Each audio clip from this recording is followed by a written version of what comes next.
সালাম আলাইকুম। বিএনপির একটা বড় অস্ত্র আছে। আই মিনস মেশিনারিজ না, ইকুইপমেন্ট না, বা উইপন না, কিন্তু পলিটিক্যাল উইপন। ওনার নাম হচ্ছে বাবর সাহেব। কেউ বলেন স্পাইক বাবর, কেউ বলেন যে মেশিন বাবর। আপনারা জানেন যে আওয়ামী লীগ সরকারের সময়ে তার বিরুদ্ধে মামলা হয়েছিল। ইভেন কি বলা হয়েছে, সেই তত্ত্বাবধায়ক সরকারের আমলেই তার একটা মামলা চলমান ছিল। আওয়ামী লীগের সময় এসে তার মৃত্যুদণ্ড পর্যন্ত কিন্তু হয়ে গিয়েছিল, কিন্তু সরকার পতনের পর তিনি মুক্ত হয়ে বাতাসে ঘুরছেন। রাজনীতিতে নতুন ভয় তুলেছেন, জয় তুলেছেন। ভারতের জন্য কলিজা কাঁপানো অবস্থানও তিনি তৈরি করে ফেলেছেন।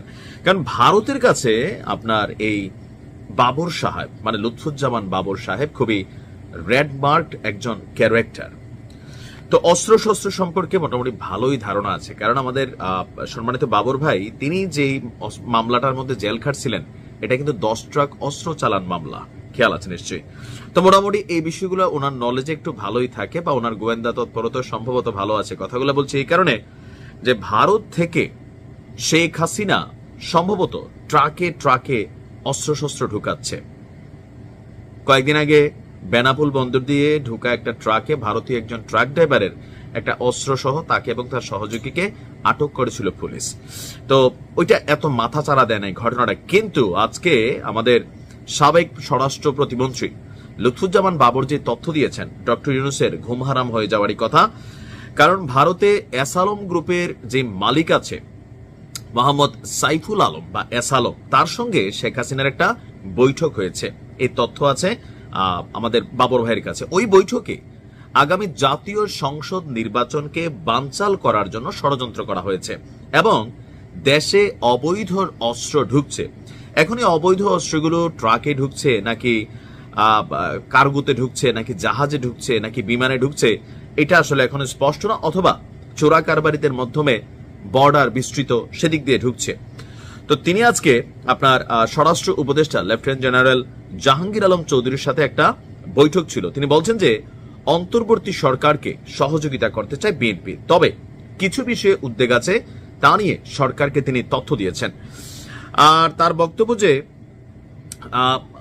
ভারতে বসে শেখ হাসিনা এবং এসালম বা আওয়ামী লীগের যারা নেতাকর্মীরা আছে তারা আপনার দেশে অবৈধ অস্ত্র নিয়ে আসছে, প্রবেশ করাচ্ছে, পাশাপাশি আইন শৃঙ্খলা পরিস্থিতি যেন খারাপ হয়, নির্বাচনের আগে নির্বাচন যেন বানচাল হয়, সরকার যেন একটা সুষ্ঠু কমিটেড যে নির্বাচন করার কথা ডক্টর ইউনূসের, সেই পরিবেশটা যেন তৈরি করতে না পারে, এই কারণে ভারতে বসে ষড়যন্ত্র হচ্ছে।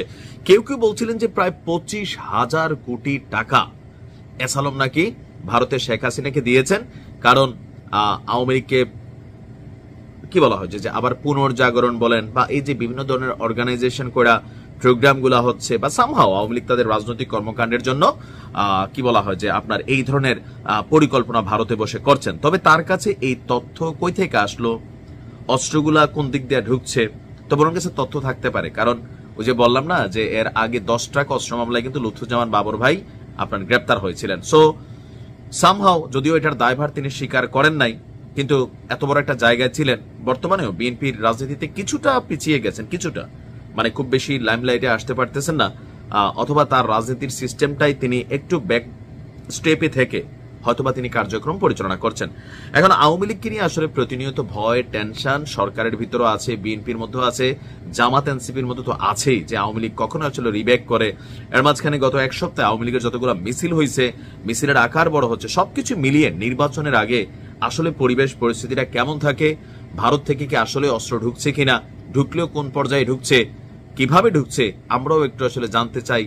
কারণ মানুষকে সচেতন করাটাই আমাদের দায়িত্ব যে আসলে কি ঘটছে। ভালো থাকুন।